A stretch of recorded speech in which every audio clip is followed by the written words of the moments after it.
찬양 가사처럼 하나님의 시간 안에 우리가 함께하는 줄로 믿습니다. 할렐루야. 하나님의 거룩한 시간 안에 함께 예배하는 사랑하는 성도들 주님의 이름으로 환영하고 축복합니다. 오늘 우리가 시편 46편을 읽었습니다. 오늘 본문으로 피난처이신 하나님이라는 제목으로 말씀을 전합니다. 8월이 되었습니다. 우리 교회 8월은 여러분 오늘 기도카드 받으셨겠지만 회복의 달입니다. 무더위와 일상에 지친 몸과 마음을 회복하기 위해서 많은 분들이 휴가를 갑니다. 그런데 휴가들 다녀오셨어요? 아직 안 가셨습니까? 네. 휴가 회복이 좀 되셨습니까? 우리 휴가를 가보면 오히려 불규칙한 생활을 하다 보니까 평소의 리듬이 깨져가지고 오히려 휴가 후에 일상으로 복귀하는데 어려워하는 휴가 후유증을 겪기도 합니다. 혹시 여러분 가운데 그런 후유증을 겪고 계시면 컨디션이 빨리 회복되시기를 축복합니다. 그리고 여러분 8월 회복의 달이라고 할 때 그런 마음이 들죠. 여러분 안에 뭐가 회복되었으면 좋겠습니까? 아마 여러분이 처한 환경이나 처지에 따라서 생각이 다 다르겠죠. 어떤 깨어진 관계나 아니면 무너진 건강이 있다면 그게 회복되기를 바라는 분들도 계실 것이고, 아니면 떨어진 우리 집값이 좀 올랐으면 좋겠는데, 아니면 주가가 떨어진 우리 자녀 성적이 좀 회복되기를 그렇게 소망하는 분들도 계실지 모르겠습니다. 저는 8월 회복의 달 그 무엇보다 우리 교회와 성도들이 영적으로 회복되시기를 간절히 바랍니다. 요즘 우리 교회에 찾아오시는 분들이 한결같이 하시는 말씀들이 교회 분위기가, 대전제일교회 분위기가 좋아졌다 그래요. 그런 것 같아요? 네. 그러니 새가족들도 늘어나고 또 교회 학교가 성장하고 감사한 일이죠. 또 이 일을 위해서 땀 흘려 수고하고 눈물로 기도하신 분들이 있기 때문이라고 생각을 합니다. 그런데 하나님께서는 우리가 한 걸음 더 회복되기를 원하시는 것 같습니다. 특별히 이 자리에 함께한 우리 성도들 한 분 한 분이 회복되어서 영적으로 충만하시기를 간절히 축복합니다. 그렇게 기도하는 중에 하나님께서 우리 교회가 영적으로 더 회복되기를 원하신다라는 그런 마음을 주십니다.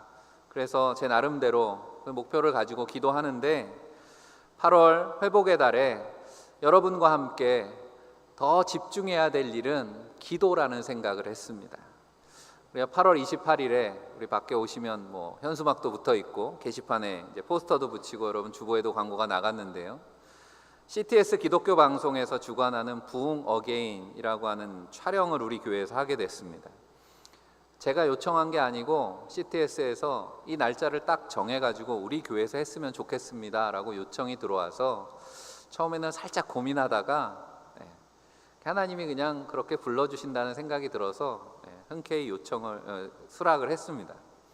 부흥 어게인이라고 하는 이 방송이 2024년 1월부터 시작이 됐더라고요. 그래서 코로나 이후에 한국교회 기도가 침체되어 있는 것을 보고 그 침체된 한국교회 기도 예배를 회복하자라는 그런 마음으로 CTS에서 매주 금요일에, 방송이 나가는 건 화요일 저녁에 나가는데 촬영은 매주 금요일에 하는 겁니다. 그래서 매주 금요일에 전국에 있는 거점 교회들을 찾아서 1년에 한 42주 정도를 촬영을 했다고 하더라고요. 그래서 42개의 교회, 올해 8월 28일에는 대전제일교회에서 촬영하겠다는 겁니다. 촬영을 해야 되니까 여러분들이 유튜브나 아니면 방송 찾아보시면 나올 텐데, 화면이 예쁘게 나오려면 어떻게 해야 돼요? 자리가 꽉 차야죠. 그래서 8월 28일 금요일에 자리를 꽉 채워야 되는데, 물론 서로 겉면에서 나오시라 하면 되겠지만 저는 그런 마음이 들었습니다.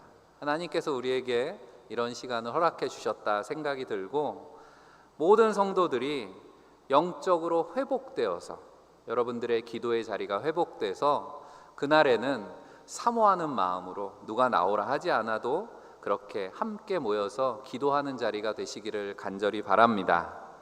8월 28일이라고 하는 날짜도 처음 들었을 때 너무 마음에 들었습니다. 왜냐하면 우리가 여름 사역이 다 마치고 8월 마지막 주 금요일이잖아요. 그래서 9월 새 학기를 맞이하는 우리 자녀들과도 함께 나와서 우리 자녀들 새 학기를 위해서 기도해주고 축복하는 시간도 갖고, 또 여러분들 회복의 열매들을 가지고 하나님 앞에 감사하며 찬양하고 영광 돌리는 그렇게 뜨겁게 기도하는 뜻깊은 자리가 되시기를 간절히 바랍니다.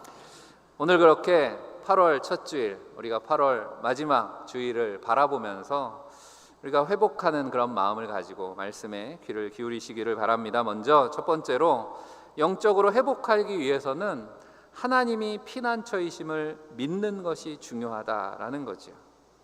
우리 이번 주 그래서 46편 1절 말씀이 암송성구입니다. 다 같이 읽어볼까요?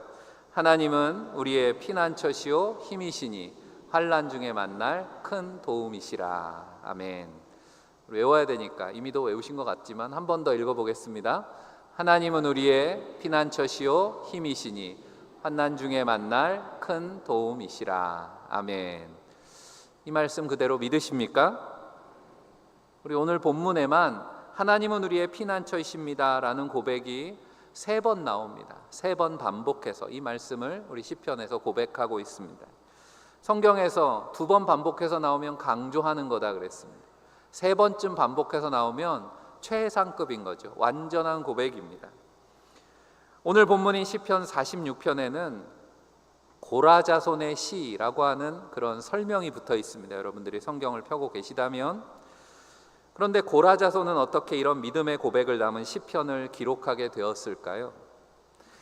이 시의 배경이 되는 시대의 상황에 대해서 학자들은 유다 왕 히스기야 때 아수르의 침략을 받았을 때라고 그렇게 이야기합니다. 아수르의 침공을 받기 직전에 아수르 왕 사네립이 유다의 성읍들을 쳐서 취하고 대군을 거느리고 이제 예루살렘을 향해 오고 있습니다. 물밀듯이 쳐들어오는 아수르 군대의 공격 앞에서 언제 함락당할지 모를 예루살렘이 그런 정말 풍전등화의 위기의 상황에 놓여 있습니다. 그런데 이런 국가적인 위기 앞에서 우리는 두려워하지 않습니다. 하나님 우리의 피난처이십니다 라고 고백하는, 노래하는 사람들이 있었는데 그들이 바로 고라자손들이었다라고 하는 겁니다. 아수르의 대군 앞에서 모두가 두려워 떨고 있을 때 그들은 어떻게 두려워하지 않을 수 있었습니까? 바로 그들 안에는 하나님이 피난처시다라고 하는 믿음이 있었기 때문이다라고 하는 겁니다. 신앙의 위기는 환난 그 자체보다는 피난처이신 하나님을 잊어버리는 것이 더 문제라고 하는 거죠. 우리 장로님도 기도하셨지만 지금 우리가 살아가는 이 시대도 그 당시 히스기야 왕 때 못지않게 우리 세상도 그렇게 흔들리는 세상을 살아갑니다. 여러 가지 위협과 환난이 우리 앞에 놓여 있습니다. 여러분들이 뉴스를 켜서 보면 세상이 돌아가는 모습이 그렇잖아요. 오늘 말씀에 있는 내용이 그대로 오늘 우리 세상의 모습 아닙니까? 그런데 그 환난 자체보다도 우리가 그 환난의 때에 하나님이 우리의 피난처시다라는 사실을 잊어버리는 것이 더 큰 문제라고 하는 거죠. 사실 이렇게 노래하는 고라 자손들에게는 뼈아픈 과거가 있었습니다. 구약 성경에 보면 민수기 16장에 나오는 이야기인데요. 민수기 16장은 이스라엘 백성들이 출애굽해서 광야에 있을 때 이야기입니다. 레위 지파에 속했던 고라와 또 그를 추종하는 이스라엘의 지도자들 250명이 함께 모여서 모세와 아론에게 반기를 들었습니다. 그러니까 모세와 아론에게 나와서 너희만 거룩하냐? 우리도 거룩한 하나님의 백성인데 어떻게 너희만 우리의 지도자냐? 이렇게 반기를 들었는데요.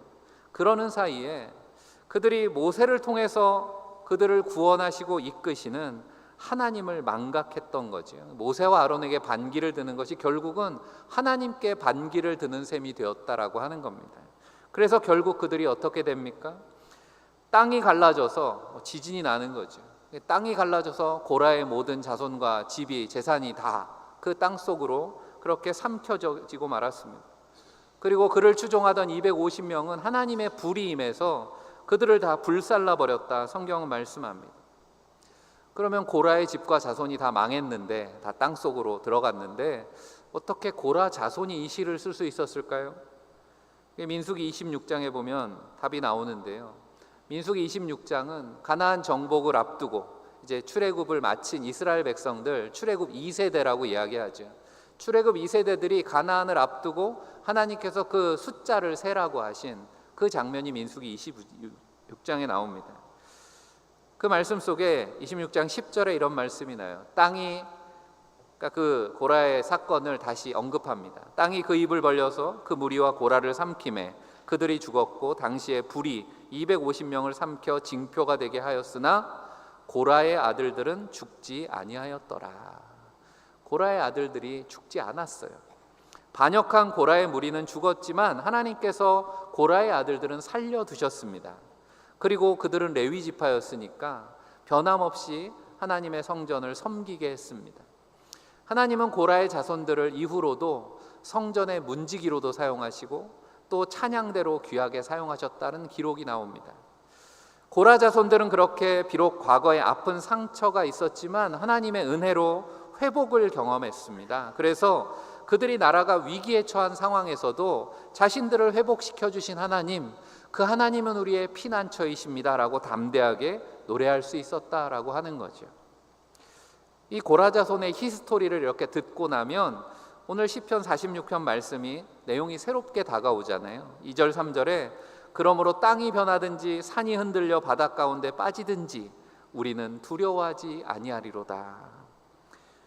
고라의 반역 때 땅이 갈라져서 무리를 삼킬 때 하나님께서는 그들을 지켜주셨다라고 하는 고백인 거죠. 물론 그때는 알지 못했겠죠. 눈앞에서 부모와 가족을 잃어버리는 비극에 처해서 또 사건 이후에 그들을 바라보는 시선이 어땠겠습니까? 저 반역자의 자손들 이렇게 바라봤을 거 아니에요. 그런 손가락질이 견디기 힘들었을지도 모르겠습니다. 하지만 그럴 때마다 하나님께서 그들을 품어주셨다라고 하는 거죠. 하나님의 성전이 그들의 피난처가 되었습니다. 그들이 하나님의 성전을 섬기는 가운데 하나님은 그들을 만나주셨고 그들의 피난처가 되셔서 그들을 회복시켜 주셨다라고 하는 것이 오늘의 시편의 고백에 담겨있는 내용이죠. 그래서 환난 중에 만날 큰 도움이시라라고 고백할 수 있는 것입니다. 사랑하는 성도 여러분, 우리도 생각지도 못하는 어려움에 처할 때가 있습니다. 더 이상 피할 곳이 없는 것 같은 두려운 상황에 놓일 때 하나님은 오늘 변함없이 우리의 영원한 피난처가 되심을 믿으시기를 바랍니다. 이 믿음의 고백이 우리 안에 회복되시기를 주님의 이름으로 간절히 축원합니다. 두 번째로 우리가 영적으로 회복되도록 도우시는 하나님을 만나시기를 바랍니다. 5절의 고백입니다. 같이 읽어볼까요? 하나님이 그 성중에 계심에 성이 흔들리지 아니할 것이라 새벽에 하나님이 도우시리로다. 아멘. 예루살렘 성이 흔들리지 않는 이유를 하나님이 그 성중에 계시기 때문이다, 그렇게 노래하고 있는 겁니다. 여러분에게 이런 믿음이 있으십니까? 지금 내가 평안히 거하는 이유, 하나님이 함께 하시기 때문이라고 믿으시냐라고 묻는 겁니다. 무엇이 여러분의 인생을 흔들리지 않게 하는 기초입니까? 혹시 여러분들이 물질이나 건강이나 자녀를 여러분이 흔들리지 않는 이유라고 생각하십니까? 그 무너지기 쉬운 것들로 나만의 성을 쌓아두고 있지는 않냐라고 하는 겁니다. 시편 127편 1절은 이렇게 말합니다. 여호와께서 집을 세우지 아니하시면 세우는 자의 수고가 헛되며 여호와께서 성을 지키지 아니하시면 파수꾼의 깨어있음이 헛되도다. 헛되다는 겁니다. 하나님께서 세우시고 지켜주시지 않으시면 인간의 모든 수고와 노력은 다 헛되다 말씀합니다. 그렇죠. 우리가 성경에 이스라엘 백성들이 난공불락으로 여기고 바라보았던 여리고 성도, 사람이 지어놓은, 견고하게 지었다고 하지만 하나님 앞에서는 너무도 허무하게 무너졌다라고 하는 겁니다. 요동치는 시대에 흔들리지 않는 믿음의 기초를 회복하려면 그래서 도우시는 하나님을 만나야 될 줄로 믿습니다. 하나님을 만나고 계십니까? 여러분, 만남이라고 하는 건 항상 전제가 되어 있는 게 시간과 장소죠. 우리가 언제 만나고 어디서 만나냐고 그렇게 약속하잖아요. 언제 어디서 만나자.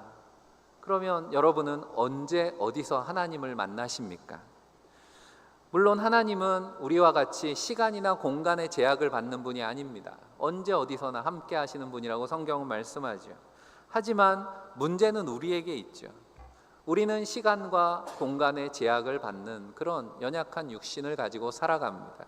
그렇기 때문에 우리의 시간과 공간이 구별되어야 하나님께 그 만남을 허락해 드릴 수 있다라고 하는 거지.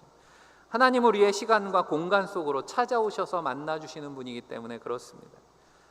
예수님께서 제자들에게 기도에 대해서 가르치면서 마태복음 6장에 이런 말씀을 하셨어요. 마태복음 6장 6절입니다. 너는 기도할 때 내 골방에 들어가 문을 닫고 은밀한 중에 계신 내 아버지께 기도하라. 은밀한 중에 보시는 내 아버지께서 갚으시리라. 말씀 속에 예수님께서 내 골방으로 들어가라 말씀합니다. 하나님의 도우심을 만나기 위한 여러분의 시간과 장소, 골방은 어디입니까? 언제입니까? 여러분 가정을 신방하다 보면 집에 이렇게 기도의 장소를 마련해 두신 분들이 있어요. 좋지요. 하지만 모두가 그러지는 못하잖아요. 그리고 가능하면 여러분 교회에 나와서 기도하시기를 바랍니다. 교회에 나온다는 건 내가 시간을 정해야 나올 수 있는 거지요. 내가 언제 교회 가서 기도해야지, 그렇게 시간을 구분해서 기도하시라는 겁니다. 그렇게 하지 않으면 사실 기도가 잘 되지 않습니다. 여러분들 경험해 보셔서 아시겠지만 오늘 말씀에 새벽에 하나님이 도우시리라 말씀합니다. 이 말씀에 의지해서 교회는 늘 새벽에 모여서 기도합니다. 하나님의 도우심을 의지하기 위해서 새벽에 기도하는 겁니다. 늦게까지 생활하시는 분들은 현대인의 생활 패턴에는 맞지 않는 말씀이다, 그렇게 이야기할지도 모르겠습니다. 하지만 하루의 첫 시간을 하나님 앞에 구별할 수 있다는 거 참 귀하죠. 새벽 기도의 소중함에 대해서 강조하는 이런 글을 제가 읽어보았습니다. 여러분에게 소개합니다. 새벽에 잠을 자면 꿈을 꾸지만 새벽에 기도하면 꿈이 이루어집니다. 아침에 일어나면 자기 힘으로 살아야 하지만 새벽에 기도하면 하나님의 능력으로 삽니다.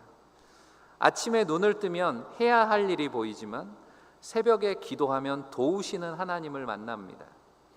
당신이 새벽을 소중히 여기면 새벽이 당신을 소중한 사람이 되게 할 것입니다.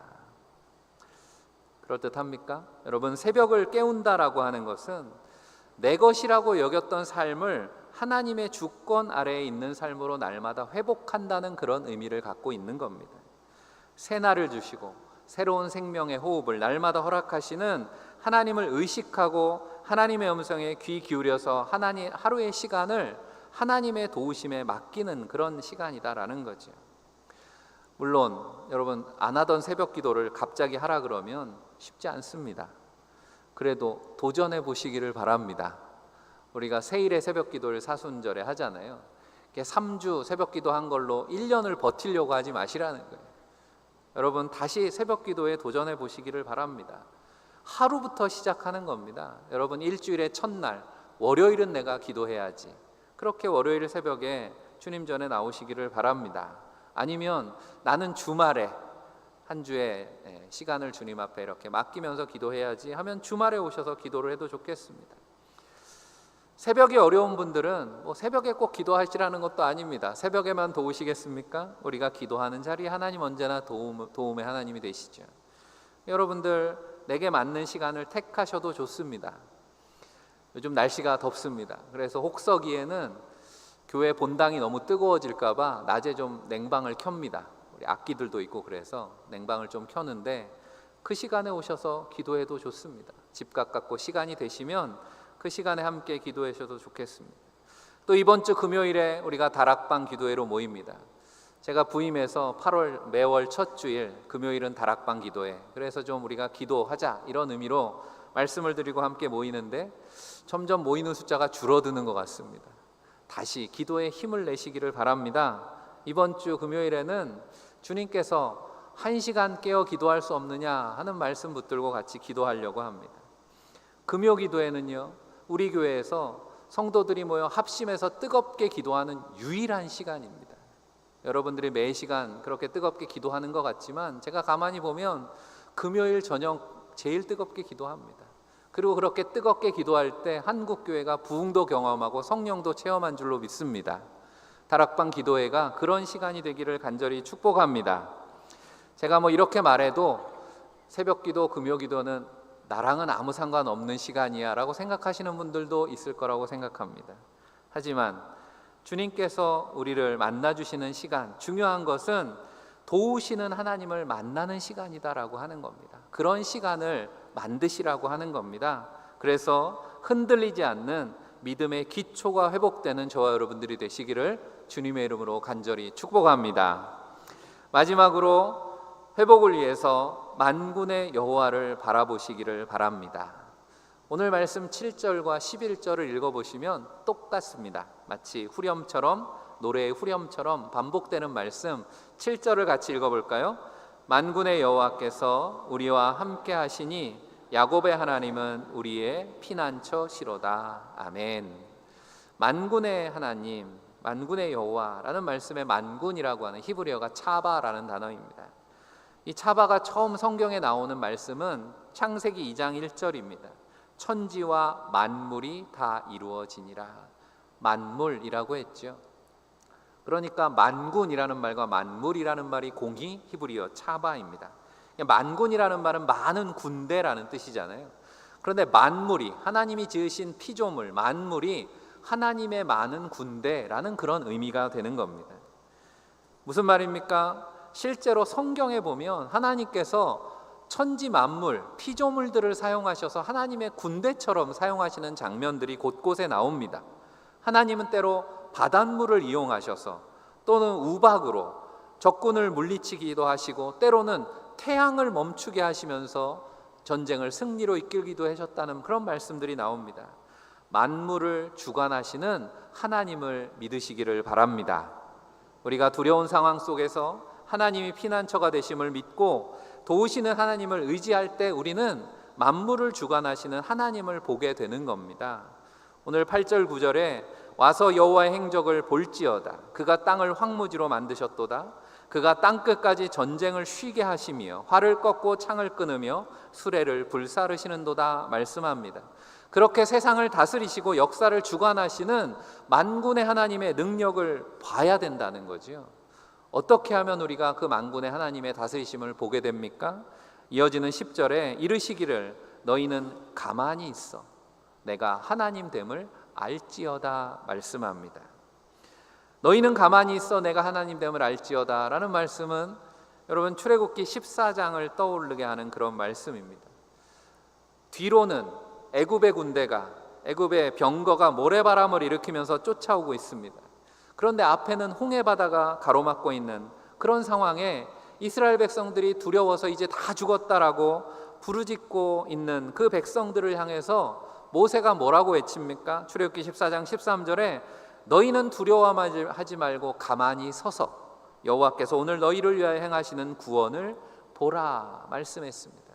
가만히 서서 보라. 그리고 어떤 일이 벌어졌습니까? 하나님께서는 정말 오늘 말씀처럼 3절에 있는 말씀처럼 바닷물이 뛰놀게 하셔서 홍해를 갈라서 마른 땅이 되게 하시고 이스라엘 백성들이 건넌 후에 이스라엘 백성들을 쫓아오는 애굽 군대를 다시 그 바닷물로 덮으셔서 애굽의 군대를 물리치시는 그런 놀라운 사건을 성경은 기록하고 있습니다. 우리가 영적으로 회복된다라고 하는 건 이처럼 두려움 앞에 멈춰 서서 만군의 하나님의 구원을 바라보는 것입니다. 본문에는 하나님은 우리의 피난처라는 고백과 더불어서 3번 반복해서 나오는 표현이 있습니다. 화면에는 나오지 않았는데 여러분들이 성경을 펴고 계셨으면 여러분 성경 말씀에 3절과 7절과 11절에 마지막에 괄호 안에 들어있는 표현이 뭡니까? 셀라라고 하는 시편에 가끔 나오는 그런 표현입니다. 괄호 안에 있다는 건 읽지 않아도 된다는 겁니다. 그래서 오늘 목사님도 봉독하면서 읽지 않았어요. 왜냐하면 이거는 연주를 위해서 필요한 음악 기호이기 때문에 그렇습니다. 그 의미는 멈추라라고 하는 겁니다. 이 구절이 됐을 때는 멈추는 겁니다. 무엇을 위해서 멈춥니까? 노래하는 말씀의 의미를 다시 새기는 것입니다. 말씀 속에 피난처 되시는 하나님, 새벽에 우리를 도우시는 하나님, 만군의 주가 되시는 하나님을 묵상하며 바라보기 위해서 잠깐 멈추라라고 하는 거죠. 중세의 수도사들은 스타치오라고 하는 훈련을 했다고 합니다. 라틴어로 스타치오라는 건 머물러 있는 자리라고 하는 그런 의미를 갖습니다. 그러니까 수도사들은 일상 중에 가끔 멈추어 섰다는 겁니다. 왜 멈추어 섭니까? 새로운 일을 하기 전에, 아니면 어떤 일을 마쳤을 때 여기까지 인도하신 하나님, 그리고 앞으로 내 삶을 이끌어 가실 하나님, 그리고 내가 지금 어디에 있는가, 누구의 도우심으로 살고 있는가, 나는 하나님의 자녀이고 또 하나님을 통해서 내 모든 일들을 감당해 나간다라고 하는, 무언가를 새롭게 시작하기에 앞서서 주님 앞에 멈추어 서서 하나님의 도우심을 구하고 힘을 얻는 그런 시간이 바로 스타치오라고 하는 훈련의 시간이었다라고 합니다. 오늘 우리도 주변 상황으로부터 끊임없는 도전을 받습니다. 자연재해가 끊이지 않죠. 범죄도 사고도 질병도 끊임없이 우리의 믿음을 뒤흔들어 놓습니다. 상황은 그렇게 끊임없이 우리의 마음을 장악하려고 하고, 하지만 우리는 몸에 배인 관성으로 그냥 우리의 힘으로 그 모든 상황에 응답하며 살려고 쉼없이 움직이고 있다라고 하는 거죠. 여러분의 하루를 한번 돌아보시기를 바랍니다. 지난 한 주 동안에 여러분 알람 소리에 화들짝 깨서 하루를 시작하지 않으셨습니까? 그리고 분주하게 하루를 살다가 그저 침대에 누울 때까지 지쳐서 방향 없이 휘둘려 그렇게 하루를 살지 않으셨습니까? 그렇게 살다 보면 어떻습니까? 아무 문제가 없이 평안할 때에도 뭔가 이유를 알 수 없는 두려움과 불안에 시달리게 된다라고 하는 겁니다. 현대인의 삶이 그렇습니다. 두려움과 불안으로 하루를 시작하고 하루를 마감합니다. 그렇게 믿음이 흔들릴 때 우리가 해야 되는 일이 무엇입니까? 잠시 멈추어야 된다라고 하는 겁니다. 그리고 하나님 앞에 서서 하나님이 하나님이심을 기억해야 된다는 거죠. 우리가 멈추어 설 때 우리를 다스리시고 역사를 인도하시는, 내 인생의 통치자 되시는 하나님을 기억하게 될 줄로 믿습니다. 그러면 우리는 오늘 말씀처럼 하나님이 나의 피난처이십니다, 환난 중에 만날 큰 도움이십니다 고백하게 되는 거죠. 그러면 우리 마음에 평안이 자리 잡게 되고 우리는 겸손과 담대함으로 우리의 삶의 도전을 마주할 힘이 생기는 줄로 믿습니다. 8월 회복의 달이라 그랬습니다. 우리 사랑하는 모든 성도들이 영적인 회복에 집중하는 복된 달이 되시기를 간절히 바랍니다. 그렇게 집중하려면 선택해야 됩니다. 우리 선택과 집중이라는 말을 하죠. 그렇게 선택과 집중을 통해서 크게 부흥을 경험했던 초대교회의 이야기로 말씀을 마치려고 합니다. 사도행전에 보면 성령 강림절을 계기로 교회가 시작이 되었습니다. 우리가 초대교회라고 부르죠. 교회가 놀랍게 부흥하는 사건들을 성경은 말씀합니다. 그런데 교회가 부흥하던 때 뜻밖의 문제가 생겼습니다. 사도행전 6장 1절에 보면 세 번역으로 읽어드립니다. 이 시기에 제자들이 점점 불어났다. 그런데 그리스 말을 하는 유대 사람들이 히브리 말을 하는 유대 사람들에게 불평을 터뜨렸다. 그것은 자기네 과부들이 날마다 구호 음식을 나누어 받는 일에 소홀히 여김을 받기 때문이었다. 이 사건의 내용을 아시죠? 초대교회가 부흥하면서, 하지만 교회는 어려웠습니다. 어려운 사람들이 많아서 특히 전쟁이 많았고, 그러다 보니 과부들이 많이 생기고, 과부들을 도와주는 일이 교회가 하는 중요한 사역 중에 하나였다는 거죠. 그런데 말씀처럼 그 과부들 가운데는 타 지역에서 생활하다 온 헬라어를 하는, 그리스어를 하는 유대인 그리스도인들이 있었고, 또 유대 지역에 살던 히브리 언어를 하는 그런 교인들이 있었다는 겁니다. 그러다 보니까 상대적으로 외부에서 온 사람들이 그 구제에 소외되는 그런 문제가 생겼다는 거예요. 그러니까 우리식으로 얘기하면 교회가 무슨 일을 하는, 사역을 하는데 새 가족들이 좀 소외가 되었다는 겁니다. 그래서 불평이 나왔더니 12사도들이 제자들을 불러 모아놓고 대책을 마련했습니다. 이 일을 잘 감당할 7명의 지도자를 세운 거죠. 그런데 7명의 지도자들의 이름을 보면 다 그리스어입니다. 그러니까 다 외부에서 들어온 지도자들을 세웠다는 거죠. 그들에게 구제 사역을 맡기고 사도들은 무엇을 선택합니까? 사도행전 6장 4절에 우리는 오로지 기도하는 일과 말씀 사역에 힘쓰리라 하니, 사도들은 기도와 말씀에 더 집중하기로 선택했습니다. 여러분들이 말씀을 읽어보면 이어지는 말씀에 그 선택의 결과가 어떻게 되었습니까? 사도들이 말씀과 기도에 집중했을 때 오히려 교회는 더 성장하고 하나님의 말씀은 능력이 더 나타났다. 성경은 기록합니다. 그리고 단순히 교회가 성장한 것이 아니라 그 뒤로는 교회에 박해가 있었죠. 교회가 뿔뿔이 흩어지는 사건도 있었습니다. 하지만 그런 상황 속에서도 교회는 복음의 능력을 잃지 않았다라고 하는 것입니다. 우리가 영적 회복에 집중하려고 하는 이유입니다. 교회가 어디에 집중할 것인가 선택할 때 우리의 기준은 여기에 있다라고 하는 겁니다. 사랑하는 성도 여러분, 영적 회복에 집중하시기를 바랍니다. 어떤 환난에도 하나님이 우리의 피난처이심에 대한 믿음이 흔들리지 않으시기를 바랍니다. 그 흔들리지 않는 믿음을 위해서 날마다 우리를 도우시는 하나님을 만나시기를 바랍니다. 하나님을 만날 시간과 장소, 나만의 기도의 골방을 만드시기를 바랍니다. 그래서 세상의 염려와 두려움이 우리를 흔들 때 다시 멈춰서서 만군의 하나님을 바라봄으로 새 힘을 얻는 저와 여러분들이 되시기를 주님의 이름으로 간절히 축원합니다. 기도하겠습니다. 사랑의 하나님, 8월 회복의 달을 허락하시는 은혜를 감사합니다. 온 교회와 성도들이 영적인 회복에 집중하는 시간이 되게 하여 주옵소서. 그래서 하나님이 우리의 피난처이십니다. 새벽에 하나님이 우리를 도와주십니다. 만군의 하나님이 우리를 다스리십니다. 날마다 이 믿음의 고백으로 살게 하시고 어떤 환난에도 흔들리지 않는 교회와 믿음의 성도들이 다 되게 하여 주옵소서. 우리 주 예수 그리스도 이름 받들어 간절히 기도하옵나이다. 아멘.